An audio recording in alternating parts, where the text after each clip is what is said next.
Hey, you're listening to Rising into Mindful Motherhood. I'm your host, Dr. Katie Wood. I'm a barefoot mama bear, pharmacist, integrative fertility health coach, and lover of all things nature and animals. I'm on a mission to have intentional conversations about the good, the bad, and the ugly when it comes to fertility, pregnancy, postpartum, and beyond. My mindful guest and I will be talking about struggles, wins, natural wellness, and how we grow and transform as we enter motherhood. My background in healthcare has shown me how broken our medical system is. My own struggles to become pregnant has shown the lack of support for mamas to be, the lack of guidance for women to have a nourishing and vibrant pregnancy, the isolation, mom guilt, and all the things we hold after bringing baby earthside. I want this platform to be a place where women can feel connected, safe, and supported to share and hear their stories. A place to use our voice to discuss and advocate about what we need and deserve as mothers. So let's dive in, shall we? Hello and welcome to Rising into Mindful Motherhood. Today I'll be talking with Elizabeth Bauer. She's an expecting boy mama, homesteader, and one of my amazing past clients with such an inspiring story. I remember when we first connected and we really just hit it off on all things natural living and making sourdough bread. And today we're going to be talking about her journey to motherhood and really the importance of advocating for yourself and your family. Pretty much in my mind, it's from fertility and beyond. Like it's always a continuous thing that you're going to have to be comfortable and confident doing. So welcome, Elizabeth. I'm so excited to have you here. Thanks, Katie. I'm so happy to be able to share this with everyone and be able to talk about my journey. Yes, thank you so much for being open to doing that. So let's just start with, what has your fertility journey looked like for you? Absolutely. So I'm 34 years old now. And when I first, experienced some fertility issues was back in 2013. And I went to my OBGYN and they did like the transvaginal ultrasound and all the hormone testings, and of course said everything was normal, and just keep trying. And so then I met my husband in 2013, and fast forward 9 years, and we finally were able to get pregnant. But prior to that, we really struggled with fertility. I did not want to do fertility clinics or any of those types of things because I'm so naturally minded. And I tried everything. I've been on paleo diets. I've done keto. I've done all sorts of different things up until, meeting Katie and starting that journey. And nothing really ever worked. And, I had sustained an injury in 2013, working at a psychiatric hospital. And I had a concussion, and that led to post-concussion syndrome and an autoimmune disorder called it's called POTS, postural orthostatic tachycardia syndrome. So that really debilitated me for that whole year, where I wasn't able to move a lot because I had issues with passing out and feeling dizzy when standing and stuff like that. So I did gain 60 pounds that year.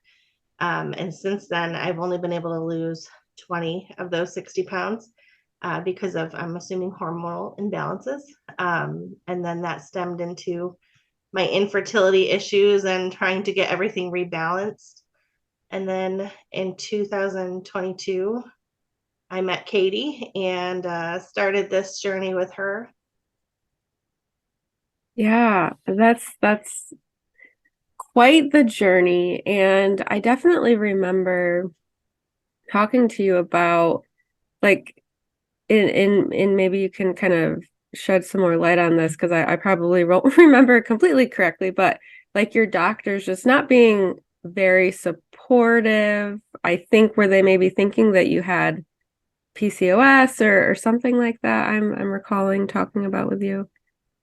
Yeah, so I mean, I after my injury in 2013, my doctors for my post-concussive syndrome and the POTS, they tried putting me on all sorts of different medications. Nothing really ever worked. I continued not to be able to work outside the home. Like I couldn't live my life. My husband was extremely supportive. We had just started dating right after this had happened, and I didn't work for 2 years after that injury. And when I did go back to work, my doctors were very against it. They didn't think that I could do it. My husband didn't think I could do it. And I went back to work part time. And then that following year, I actually went back to full time. And that was just through changing up my own lifestyle, figuring out what worked for me, getting off all these medications they put me on, and really just managing my diet and nutrition and making sure that I was getting adequate amounts of water and using essential oils and really just moving towards that more natural lifestyle, which kind of led into the homesteading piece. Mm-hmm. Um, and then I haven't ever had issues since then with like passing out or the dizziness that I used to experience.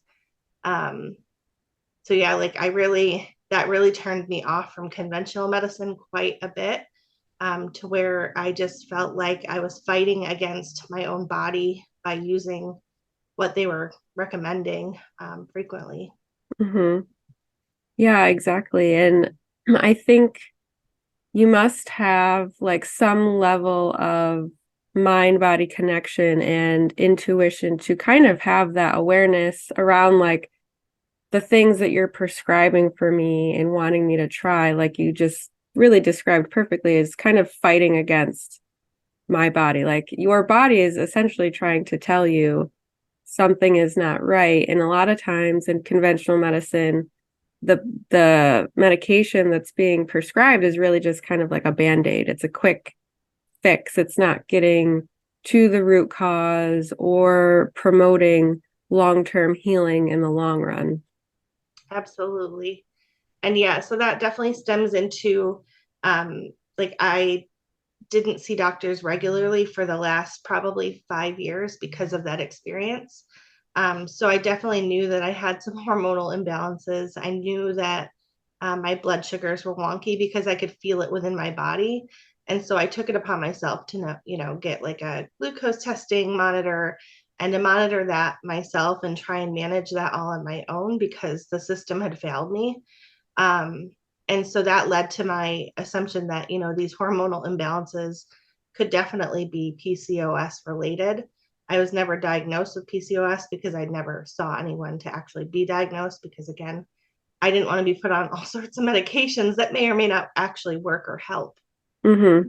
Exactly. Okay. Yeah. Thank you for clarifying. So you were never officially diagnosed, but based on, it sounds like you educated yourself, which I am a huge fan of doing and proponent of. And by doing that, you were able to really give yourself some insight by getting the blood glucose monitor and checking that. So, I'm not saying completely to for the listeners, like, of course, if you feel comfortable going to a doctor, go to a doctor, but just know that you also hold the power and capability to learn and educate yourself, whether it's doing your own research or working with a mentor who can kind of help guide you through it.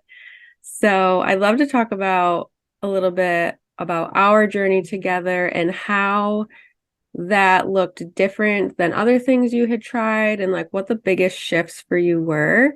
So I remember Elizabeth had actually won a free consultation with me last July. So we had done that together.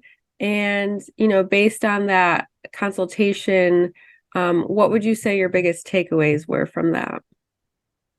So definitely stress is a huge factor in my life.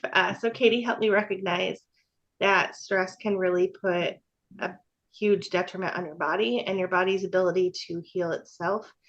So that was one of the things that I took away from that is really focusing on how can I, on the daily, we're all going to experience stress regularly anyways, but how can I help my body manage that stress and help alleviate that? So I started doing meditation and prayer daily.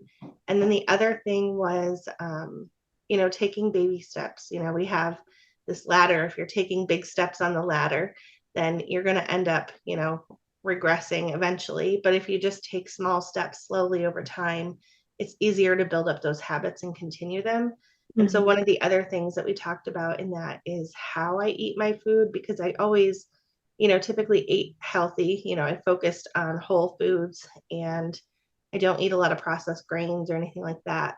But how you actually eat them helps your body to manage like how your body breaks it down. So, for example, if you eat your fibrous foods like your veggies first, then that puts that into your body so that way your blood sugar isn't spiking. It's breaking that down first and allowing the other foods to break down more slowly, and then eating your protein, and then your carbs after.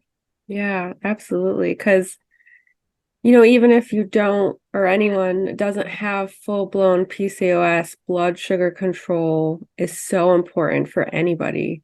So then you don't ideally progress to further things. Because I would say if and when you are officially diagnosed with PCOS, I mean, that's really your body giving you those symptoms as almost like a cry for help. So I'm just so happy that you took so much from that single consultation, and you were able to really move your health into such a positive light.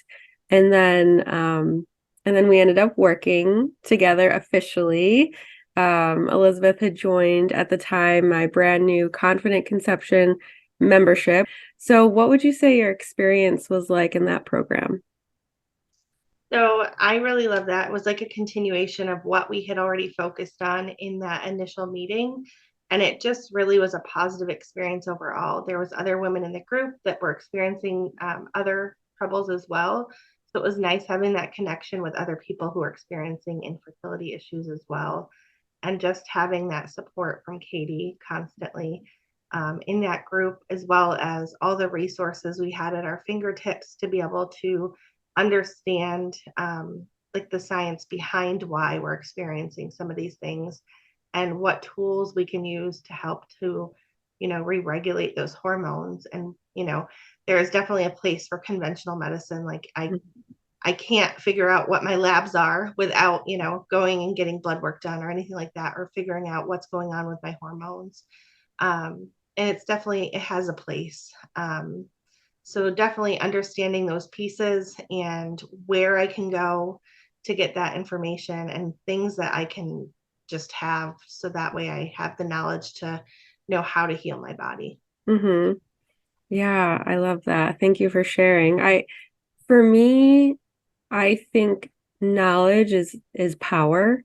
And I think a lot of times, sometimes maybe people don't feel like they're capable of being able to take charge of their health. But I love just reminding women and just anyone in general that you can empower yourself, by educating yourself. And I feel like that was such a huge component of my fertility journey as well, because when I was struggling, I was literally getting nothing, like no support, no guidance, nothing. And even as a pharmacist, and I went to school for 6 years, but there is still so much I did not know about how to support a healthy fertility. And I had to do my own research. So I think just empowering women, knowing that you can do that. And at the end of the day, if your provider is gaslighting you, or you're feeling dismissed, or I've had clients who have told me that they have just broken down and cried after their doctor's appointment because their doctor made them feel a certain way. It's like, fire them, they work for you, you don't work for them. And I know that that can be hard for some people depending on where you live, because I know providers can be limited to a sense, but just knowing that like you can even interview doctors and before you start working with them. So just knowing that that's an option. But I definitely want to bring up one part, and this was before you got pregnant, but it was pretty close to when you did conceive. Elizabeth had reached out to me, and she had told me that she was buying baby clothes and some baby item. I can't remember if it was like a crib or something like that. So how were you feeling when you were doing all of those things? Because I remember you reaching out to me about it. Yeah, so definitely. So, I mean, I struggled for 9 years to get pregnant. So, and Katie's program, as much as I love Katie, it was another program that I didn't know if it was going to work or not. And I was only a month into the confident conception plan at that point. But I just felt like the energy from the group and the vibes that we were getting, we were preparing our wombs. So like part of that for me felt like by buying and preparing, baby clothes and things like that off of Facebook Marketplace was my way of preparing my womb and telling my body that it was okay to allow this energy to enter and to be accepting and open to this possibility that it could actually happen. Mm-hmm. So yeah, I definitely did that. And then I also bought there was like a play mat and things like that and a bouncer. So I bought some of those items. And at first I talked to my husband about it and he was like, well, why don't we wait? And then a month went by and I was like, I'm going to do it anyways. So I did. And I washed all the clothes and I folded them and I put them away. And yeah, so definitely preparing your mindset and just allowing that energy to engage in your mind is definitely Mm. helpful for your body to prepare. I remember I'm just like tearing up just like listening to you talk about that because I just think it's a beautiful space to be in, and the way you described it was just so beautiful, like just allowing that energy to come in like, hey, yes, I'm ready to receive, right? I had made a post about like being in your empowered feminine recently, and that's exactly what you were doing. Like you were positioning yourself in this space where you're like, I'm ready. Like I'm ready for this, even though you didn't know what the outcome was going to be.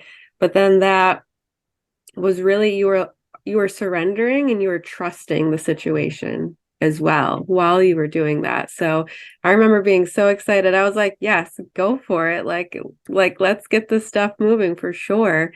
And then I will never forget when you messaged me. I can't remember if it was October or November, and you told me that you were pregnant. Yeah, it was November. So I had just started tracking my basal body temperatures, which we worked on in the confident conception community. And I didn't even have a full cycle of tracking. And then I noticed that, my temp dipped like it's supposed to, but then it kept going up. And so after a week of it continuing to go up and not coming back down, I had sent a screenshot to Katie and I said, is this normal? Because I had the suspicion that I was pregnant, but I wanted to kind of gauge her thoughts on it. And, she said, well, we'll see as it continues if, maybe you're pregnant or not. And then October 30th, I took my first pregnancy test and that came back negative. But I had a feeling and I kind of knew in my heart that I definitely was. So November 2nd, I took the second one and that came back positive. Wow. Please describe to me and the listeners, like, what were you feeling in your body when that happened? Yeah, so I mean, it's my first ever positive pregnancy test. So definitely it was amazing. I was so excited. Um, I was nervous at the same time. Like, it's my first positive pregnancy test. Like, what's going to happen from here? I'm totally not prepared for pregnancy. It was a complete shock to me. I was not expecting to actually get pregnant, especially not, 2.5 months into the confident conception community. So it was very exciting. I think I took the test at like 5:30 in the morning and woke my husband up, and he's not a morning person. But he was super excited too. It was amazing and just such an empowering feeling to be able to heal my body to that point where I could allow pregnancy to happen. Mm-hmm. Yeah, just a flood of so many emotions, right? Like happy, but nervous, but excited, but like how did this happen so quickly? Yeah. Um, I remember I think I had tested at night and it was like the faintest line and I was just like, okay, like I didn't even allow myself to like feel much because we had been trying for so long, and I was like, okay, I'm going to test in the morning. And then when that one came up positive, it is just like so many different feelings coming up, and almost even potentially being a little scared too. Like, wow, like this thing that you wanted for so long, like it's here. Mm-hmm. So just kind of like a little tip for anyone who's listening, if you are on your TTC journey, there is a visualization meditation that I have for my clients, but you can kind of do it on your own as well, where you envision like how would you feel when you get either whether it's your positive pregnancy test or when your baby bump starts showing or maybe when you're holding your baby for the first time, and really immerse yourself in that. Like, what are some of the feelings that are going to come up for you? What are some of the smells, some of the tastes? Like, what are you seeing? What are you wearing? Where are you? And just really, really immerse yourself in that feeling. And that's kind of similar to what Elizabeth did by buying the baby clothes. It's really setting out that like energetic intention into the world, into the universe, letting God, creator, source, spirit, whatever that may be for you, and just saying like, yes, like this is what I want, this is what I'm ready for, and just really embodying that, like embodying those feelings now instead of until this happens. You know what I mean? Like you're able to feel those feelings right now and feel worthy and enough because you are all of those things currently as you are. So super excited when you were pregnant. I think it was a shock to both of us. It was like, wow, oh my gosh, this is happening. I So mean, cool. I had envisioned like going through the confident conception course and then maybe, being pregnant by like February or March, but definitely not by November. Yeah. Well, uh your baby boy, he was ready. He was like, Mom is ready for me. She's already preparing the home. Like, I'm just gonna swoop in right now. So tell us about your pregnancy journey. How has that looked for you? Today's episode of Rising into Mindful Motherhood is proudly sponsored by the Confident Conception Membership. Are you or someone you know on what feels like a never-ending journey to motherhood, facing an uphill battle of fertility challenges? I'm Dr. Katie, your podcast host, pharmacist, and integrative fertility coach with over a decade of experience. I've been where you are, and I understand the roller coaster of emotions and heartache. That's why I've created the Confident Conception Membership, a program designed to help you address the real reasons behind fertility challenges. Like my client Elizabeth, who struggled with fertility for 9 years, having tried and failed other programs. She was in disbelief when just a couple of months into using my Confident Conception method, she finally got her first positive pregnancy test and welcomed her healthy baby boy this year. Using the Confident Conception method, we combine traditional medicine and energy healing to unlock your innate and abundant fertility potential. This isn't just about putting a Band-Aid on to cover up the physical symptom. It's about healing the energetic and physical root causes. As a member, you'll receive personalized guidance, bi-weekly live coaching calls, and become a part of a supportive community of like-minded women who truly understand what you're going through. We offer flexible payment options, plus our annual members receive exclusive savings and bonuses to accelerate their path to pregnancy. Don't let another month of frustration and overwhelm pass you by. As a special offer to our listeners, you can use the promo code PODCAST10 to receive 10% off the lifetime of your membership. Secure your spot now and expedite your journey to motherhood today by visiting www.yourempoweredfertility.com/membership to learn more and enroll. Together, we'll pave the way to your confident conception for a future filled with joy, unconditional love, and the pitter-patter of tiny feet. The link is in the show notes. Sign up today and your future self will thank you. So it's been pretty good. So I scheduled my first prenatal appointment, which in retrospect, I probably would have pushed out a little further, but I was excited and nervous and, because we've been trying to conceive for so long. I just want to make sure everything was good and have that first appointment. So 2 weeks after I found out I was pregnant, I had that appointment. And the day of, I remember I took another pregnancy test right before just to make sure it was still real. Um, and it was a positive test. So from there, they did like the first labs and things like that. And so that's when I did have a high glucose for that. So they had started me on insulin at that point, which, like I had already known that my blood sugars were elevated. And I had been trying to work on that for a couple of years. So that was something. So that kind of puts you into that high risk category automatically, which kind of, I don't appreciate being labeled as high risk or anything, but we'll work on that continuously after pregnancy and try and work on getting those regulated without the insulin.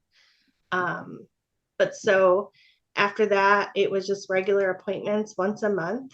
And my pregnancy journey has been really a blessing. I feel like just your mindset overall, when you're trying to conceive and you finally are able to, I just feel like your entire energy level is completely different. And it's just so positive. And so I feel like a lot of the things that people experience throughout pregnancy maybe are a little less and a little lighter for me because I'm like, I just, any of those aches and pains that I felt, it was like the baby's real. He's here. He's, living inside of me and just being able to experience that. And it's, something that I didn't think I'd ever be able to experience. So it's been a really great journey. Definitely not without its scares and moments and things. Recently, we sold our house in West Virginia and moved down to Tennessee into my parents' house at the beginning of May. And the week prior, I did a lot of packing, cleaning, moving. And so I had some swelling that flared up at like 31 weeks. And it was in like my face and my hands and my feet. And I knew that was signs of preeclampsia. So when I met with the new providers down here in Tennessee, I mentioned that to them and they just kind of brushed it off. So that was a concern to me that they just said it was pregnancy swelling. And then I realized that I had gained over 12 pounds from April 19th to May 15th. And I'm like, this is not just pregnancy swelling. Like this needs to be addressed and there needs to be labs drawn. So definitely advocating for yourself if you feel like something is not right. So they did do labs finally on the fourth visit. And all of those did come back normal, within normal range, but it made me have that peace of mind that, like I don't have any high proteins, all of my labs are normal. And so. Yeah, definitely.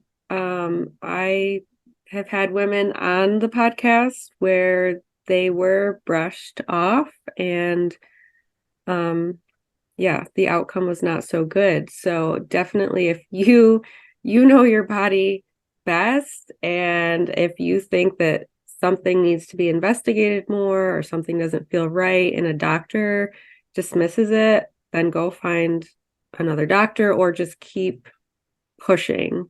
Because at the end of the day, like you're the one paying for that test, you and your insurance or whatever it may be. Like it, what is it to them minus their time to order it? So I'm so glad that you pushed and like you said, even just to give you peace of mind, because if you are stressing over something that may not even be what's actually going on, like that's not going to help you out either. So yeah, no matter what stage you are, even if you're still trying to get pregnant or you are pregnant or you're postpartum, if something feels off, or even if it's just something you want to know. Like I remember when I first got pregnant, going by Lily Nichols' Real Food for Pregnancy, she recommended all of these like basically like early pregnancy labs, like vitamin D and all of that. And the midwife at the time that I was working with was like, oh, we don't normally test for that. And I'm like, okay, cool. Well, this is what I want. So you are going to test for that. Exactly, exactly. Yeah, or even like the glucola test that you have to do to test your blood sugar. I'm like, I'm not drinking that. I'm going to do a continuous glucose monitor. And again, it Hmm. was like, well, that's not what we normally do. And I'm like, that's cool, but like this is what I'm going to do. So just having that confidence and again that background knowledge too, because if you you're not if you maybe you don't have the luxury of time for doing your research, or maybe you're just not even really sure where to start. If you don't have that knowledge of options, or like you had that knowledge of, okay, I'm swelling, um, these are signs of preeclampsia, like and you knew that getting labs could potentially tell you if what's going on. But if you're just like in the dark and you're just taking your doctor's advice like at face value, then something could be missed, unfortunately. So, Absolutely. And I do have to say, like, going to the OB now, I've been to two different OB practices and they both operate exactly the same. If I didn't have, the high glucoses and things like that and the high pregnancy risks, then I probably would definitely do home birth if my husband was on board, but he's not quite on board with that this pregnancy. But if I had my choice, that would definitely be where I would want to give birth naturally. But because I have those high risk things and it's our first pregnancy and we both agreed to a hospital birth. So mhm, you do have some of those standard practice things that you have to yeah. mitigate and kind of navigate. And so that was something that throughout the pregnancy, I've had to kind of like research like what I have rights to do and what I can say no to or ask for alternatives and figure out how to navigate that without, making your doctors hate you like you're an incompliant patient. Um, so that was definitely a challenge for me. But even if you have doctors that aren't fully supportive, as long as you're educated Yeah. and you know what your rights are and you know that you can ask for alternatives, it just gives you that peace of mind. I remember walking out of the doctor's one time and thinking, like, if I was any other patient, I would be terrified of how this man just explained this procedure to me. And like, it Mhm. was because of the, gestational diabetes, they mentioned like that later on in pregnancy, if your blood sugars are out of control, your placenta can start dying.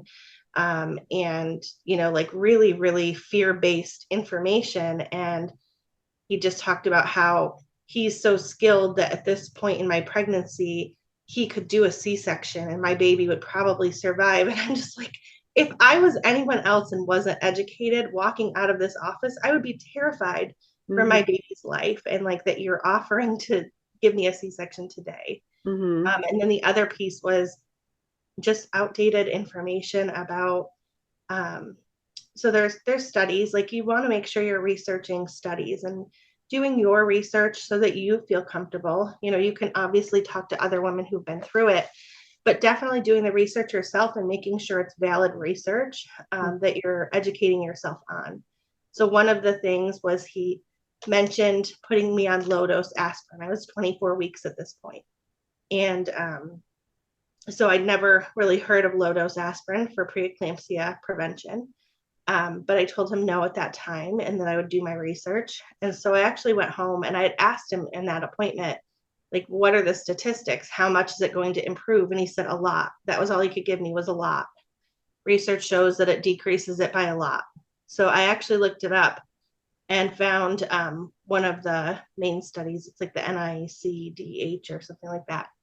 Um, and what the studies actually show is if you prescribe 150 milligrams, which is not low dose aspirin, at earlier than 16 weeks, it can reduce your risks of preeclampsia by 67%. But after that, it's only a 10% reduction. And what he was offering me was the 81 milligram low dose aspirin, which isn't even the recommended dosing for that protocol. Mhm. But definitely like know your research. And if you're not sure at the time, it's okay to wait. It's okay to say, I want time to research that. Mhm.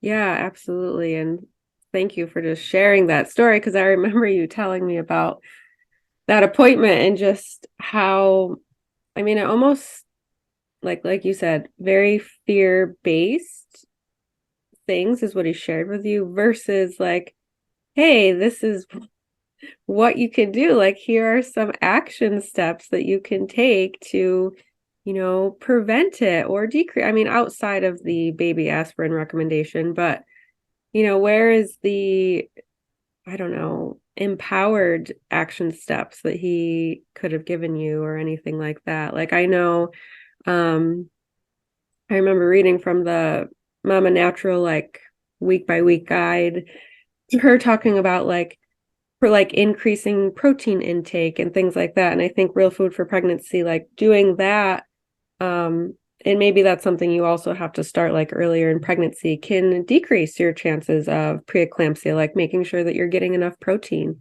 And I maybe even, well, I don't know if this is right, so I'm not going to say it. My memory might not be serving me right on the other thing I was going to say, but yeah, just, and like you said, if they tell you something at your appointment and you don't know about it, you can go home and research it. Like, you do not have to be like, okay, I'll start this right this second. I have a coworker who's pregnant right now, and for other reasons, they are recommending that she take baby aspirin. She's like 12 weeks right now. Not for preeclampsia, but for something else. And she's like, yeah, I'm gonna go and research that and like see, you got to weigh out the pros and cons, the benefits and the risks. And another thing I wanted to kind of touch on is you mentioned earlier you had the high risk pregnancy label. And I know that that wasn't something that really sit well with you. And like you had mentioned later on, it is, because of that label, you do kind of have to maybe jump through some other hoops.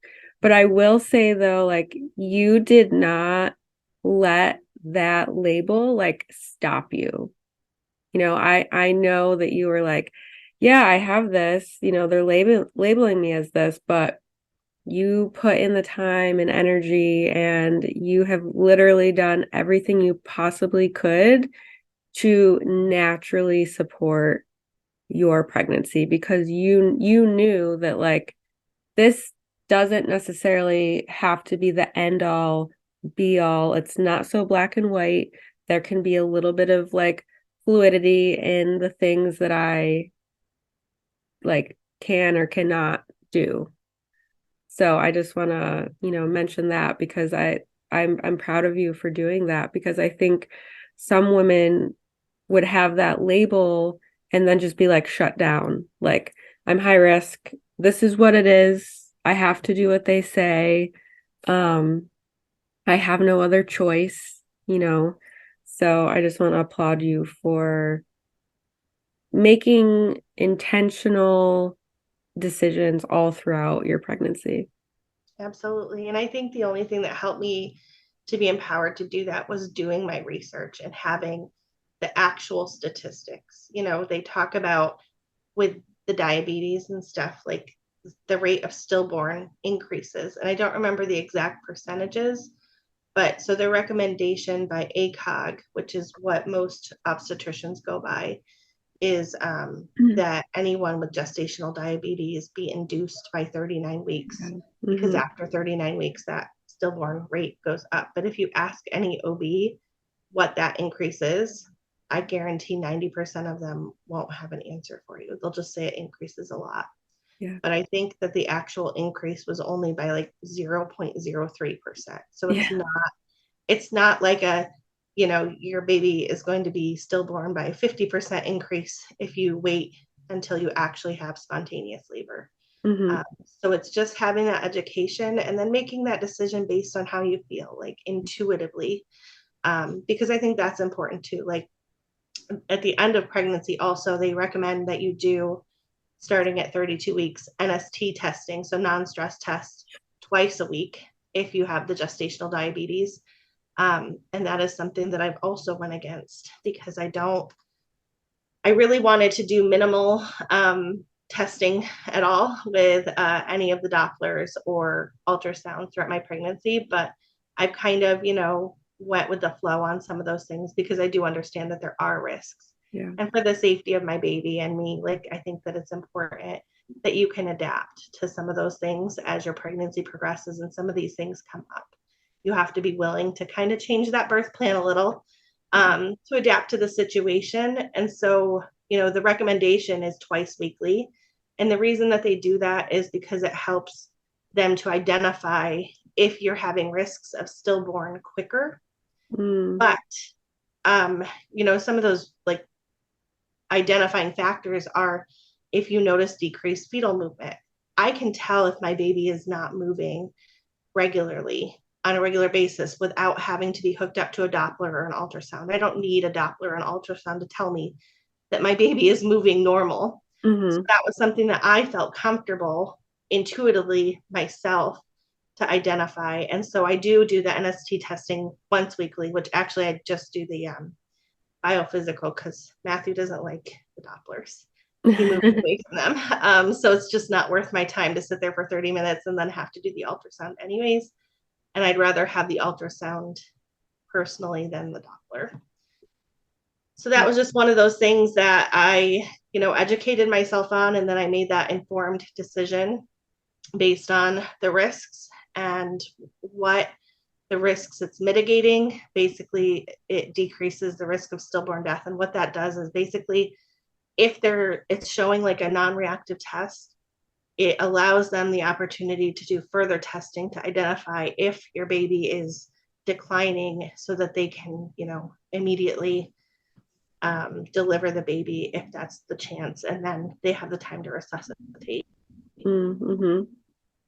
I think that you said that so beautifully, like, informed decision, which with that, you need to have that background education that you either found yourself or with a mentor.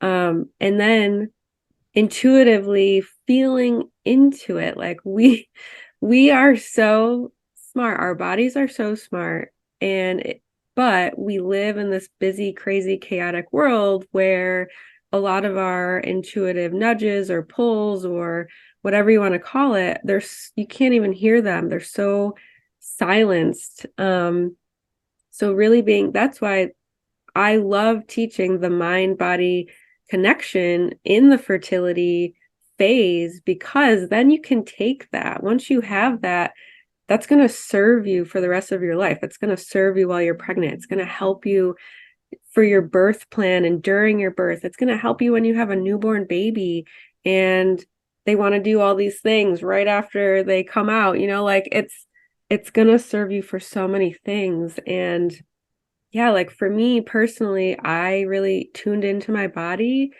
and that was how I decided to do the home birth, because like in my mind, I was just envisioning like being in a hospital and I could feel my body closing up, shutting down, feeling very constricted. And that's one reason why I decided to do the home birth. But I did so much research. Like when I interviewed my home birth midwife, I had 3 pages of questions. I am not exaggerating.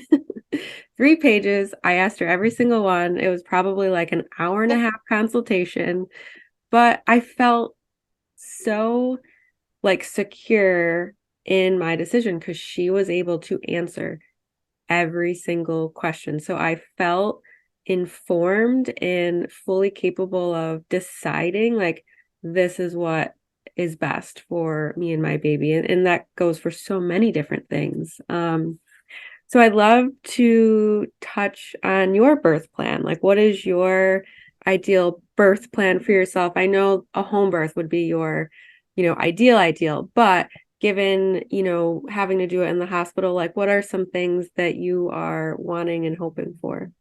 Absolutely. So, my doctors are already pushing and mentioning, giving birth by 39 weeks, but that's just a recommendation. And again, if you're if you've done the research, you know the risks, you know the alternatives, you can make that informed decision to kind of listen to your body and see how things are going at that point. So my birth plan has changed from, I still want a natural vaginal birth with no medication. So I do not want to be induced unless, something medically necessary comes up and the baby's at risk or I'm at risk of something. And there again, like I have, a little booklet that I'm going to take to the labor room with me. So that way I can make that informed decision right then and there and have those resources and say, well, let's try, changing positions because that's what's recommended. And then we'll see where we're at. But so no induction, no pain meds. I've done a lot of preparation for that. So mindful meditation. I've done some hypnobirthing, which is, really focusing on breathing and bringing your mind and focus back to that space and being able to breathe through your contractions, remembering that, it's only 60 seconds and then you get a few minute break in between.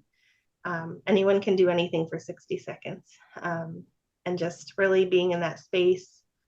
And so the other thing that I want to do is labor at home as long as possible to prevent medical interventions. Mm-hmm.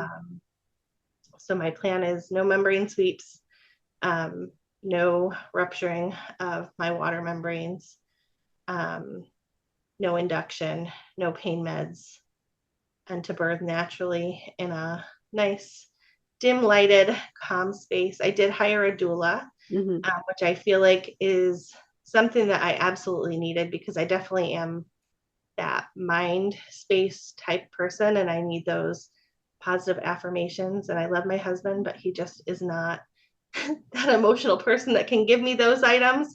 And I want it to be a good, positive birth for him too. And it's our first baby and he doesn't know how to support me. And so having that doula will help create that positive space. She can help him to help me.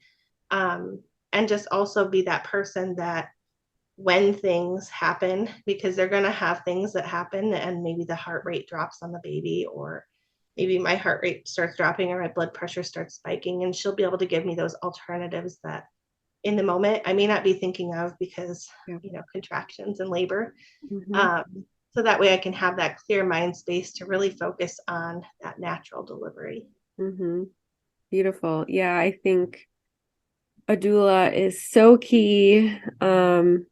No matter what type of birth you're wanting, but especially I would say in your situation, definitely the perfect time to have a doula because you already know that they're going to be really quick to try to push things on you because of the quote unquote high risk label. And you're totally right. Like once you're in labor, like no matter how much research you did, like your mind may not be able to like bring up all of the options or whatever. And with doulas, especially if you hire a doula with a lot of experience, like they're just going to be able to totally ground you and give you your best options and really help you make the best informed decision moving forward. Because when you're in labor, sometimes things can happen really, really quickly. And I can't really speak from experience, but I know that in hospitals, sometimes they can really put the pressure on you to make a decision very quickly and rashly. So I'm so happy that you have a doula there to support you. Definitely. And like all doulas are not created equally. So some of the things that some doulas do, but others don't, is my doula does a prenatal visit. So she comes, she makes sure that everything's set up, that I feel comfortable and confident. She helped me set up my stroller. She made sure, which I'm a checklist person. So I pretty much had like all my stuff checked off, but it felt good knowing that she was like, it looks like you're pretty set up. That was definitely like a weight off my shoulders that I felt like I was in a good place and ready for labor. But the other thing is some doulas will only meet you at the hospital when you're in labor, and some will come to your home so you can labor at home with them when you're ready. Like, so if you're in early labor and, just kind of at that stage, I wouldn't recommend calling them then. I'd wait until you're more advanced, closer to the active labor stage, and then calling them. But definitely those are some questions you'll want to ask if you're thinking about hiring a doula is, do they provide in-home support and then go to the hospital, or is it just in-hospital support? And then how long do they stay after the birth? Do they stay for an hour, or do they leave immediately after? Do they provide any postpartum care offers after? Those are all great things to ask.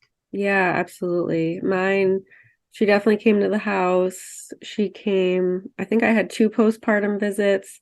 She was also like a lactation counselor as well. So she helped with the breastfeeding. So yeah, definitely interviewing your doula. You can find questions online, interview them.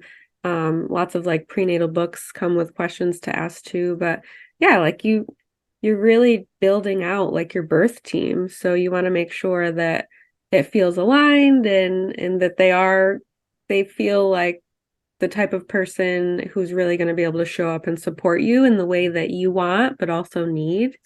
So I love that for you. I'm so glad that you were able to find someone. So do you have anything else you want to share or any final thoughts with the listeners? I think just it's a lot of information to take in when you get pregnant. Yeah. There's so many resources and so much that runs through your mind, and just listen to your body, listen to your intuition. When you go to those doctor's appointments, if you're going for like a standard OB care and you don't have the opportunity for a midwife and home birth experience where it's more naturally based, don't be afraid to ask questions, and don't be afraid to ask for time to research it afterwards. They use a BRAIN acronym. So it's, what is the benefits of what they're offering? What are the risks? What are the alternatives? Listen to your intuition. And then the N stands for do nothing. So, wait on it and see. So for example, yesterday I had my growth scan, and that's pretty common to have at 36 weeks for anyone that has gestational diabetes, just to see where a baby is at size-wise, because they worry about like the macrosomia and shoulder dysplasia. And I could go into lots of details about that and the evidence-based birth information on that.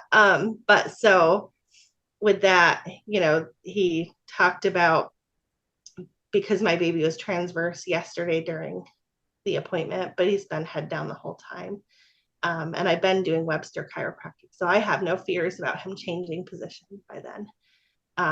But so he was actually a really good OB that I saw yesterday, and he talked about, the different alternatives that I have, and he gave me all the options with the benefits and risks of each, which is what you want. That's what you want in a healthcare provider, is that they're not just going to tell you what they recommend and that's it. That's your choice. So don't be afraid to ask questions. Don't be afraid to say, can I go home and think about this and come back to you and let you know what I decide? Do your own research and have the knowledge and feel confident and comfortable in what you're deciding to do. Amazing. Well, thank you so much for coming on today and just sharing your beautiful story and your passion for really just educating yourself and advocating for yourself, because I know that that's very important to you. It's very important to me. So thank you for just, echoing all of those things. And I'm sure that there's going to be so many people that listen to this that are going to shift something along their journey. Absolutely. Thank you, Katie, for inviting me to work on this with you. Thank you so much for tuning in to the Rising into Mindful Motherhood podcast. If this episode resonated with you or gave you an aha moment, stop what you're doing right now and write a review. This simple act of kindness helps me get this podcast out to connect with as many women as I possibly can. I also have a special offer. If you send me a screenshot of your review, I will take $250 off one of my premium coaching containers. Let me know what resonated with you the most and why. So connect with me in my free Facebook community or tag me on Instagram. You'll find both listed below. Thanks again from the bottom of my heart for tuning in to this episode, and I'll see you next time.